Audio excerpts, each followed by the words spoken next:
Hi friends, ఈరోజు మనం వంకాయని ఎండ్రాయిలు కర్రీ చేసుకుందాం. చూడండి, ఇదిగో 2 వంకాయలు, ఇది ఎండ్రాయిలు, దీనికి 4 పచ్చిమిరపకాయలు, ఒక ఉల్లిపాయ. ముందుగా ఈ రొయ్యల్ని నానబెట్టుకుని శుభ్రం కడుక్కోవాలి. రొయ్యలు ఇలా కడుక్కున్నాం కదా. ఇప్పుడు కర్రీ చేసుకుందాం. స్టవ్ వెలిగించుకుని బాణలు పెట్టుకుందాం. చూడండి, 2 స్పూన్ల ఆయిల్ సరిపోతుంది.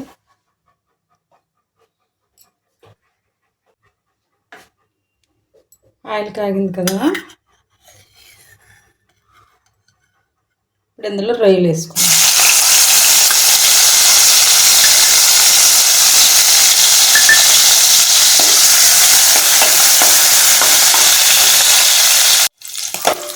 చూసారా, ఇలా వచ్చాయి కదా. ఇవి తీసి పక్కన పెట్టేసుకుందాం.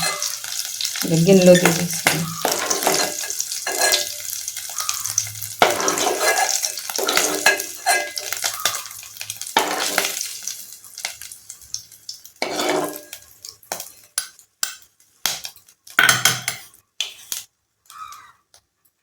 ఇప్పుడు ఇందులోనే ఉల్లిపాయలు పచ్చిమిరపకాయలు వేసేసుకుందాం.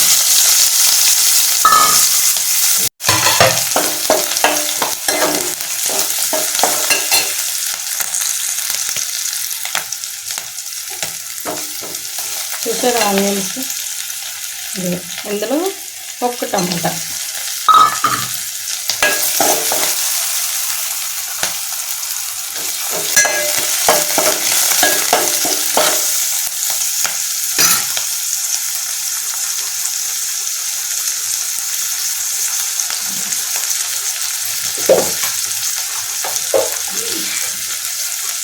చూడండి, ఆనియన్స్ మగ్గుతానికి చిన్న స్పూను సాల్ట్,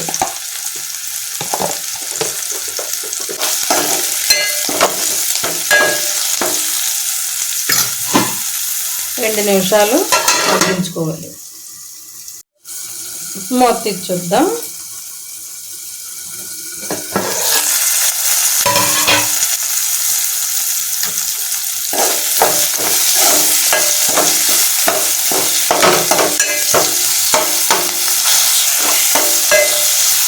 ఇలా ఉంది కదా.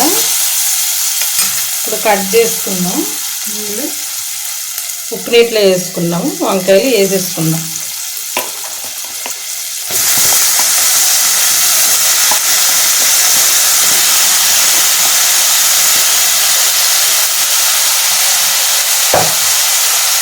స్టవ్ సిమ్లో పెట్టుకుని వంకాయలు మగ్గించుకోవాలి.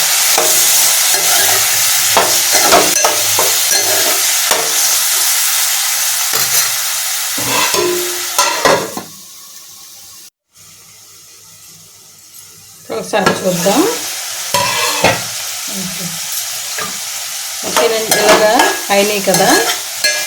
ఇందులో మనం వేపించుకున్నాం కదా ఎండ్రాయిలు,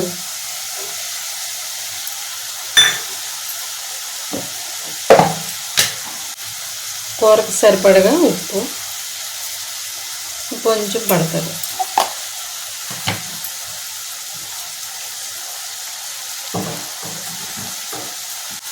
ఇదిగోండి కారం ఒక స్పూన్,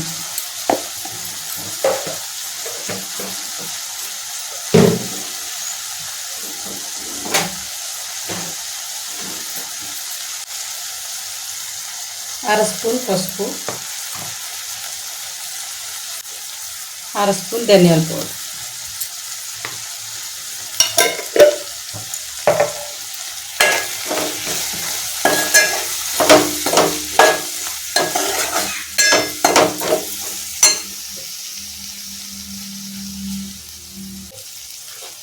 చూడండి నేను నీళ్ళు పోయాలి.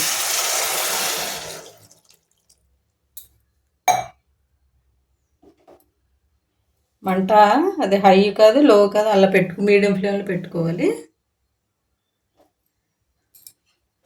ఓకేనా. ఇప్పుడు మూత పెట్టుకుందాం.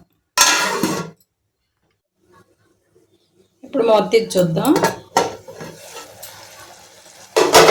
ఇలా ఎగిరింది కదా. ఇందులో చూడండి, ఈ కప్పు చింతపండు పోసుకోవాలి.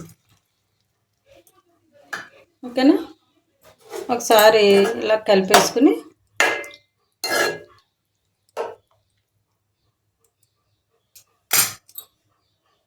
మూత పెట్టుకుని ఒక్క 10 నిమిషాల్లో కర్రీ అయిపోతుంది. అప్పుడు చూద్దాం మన కర్రీ ఎలా ఉందో చూద్దాం. ఓకేనండి,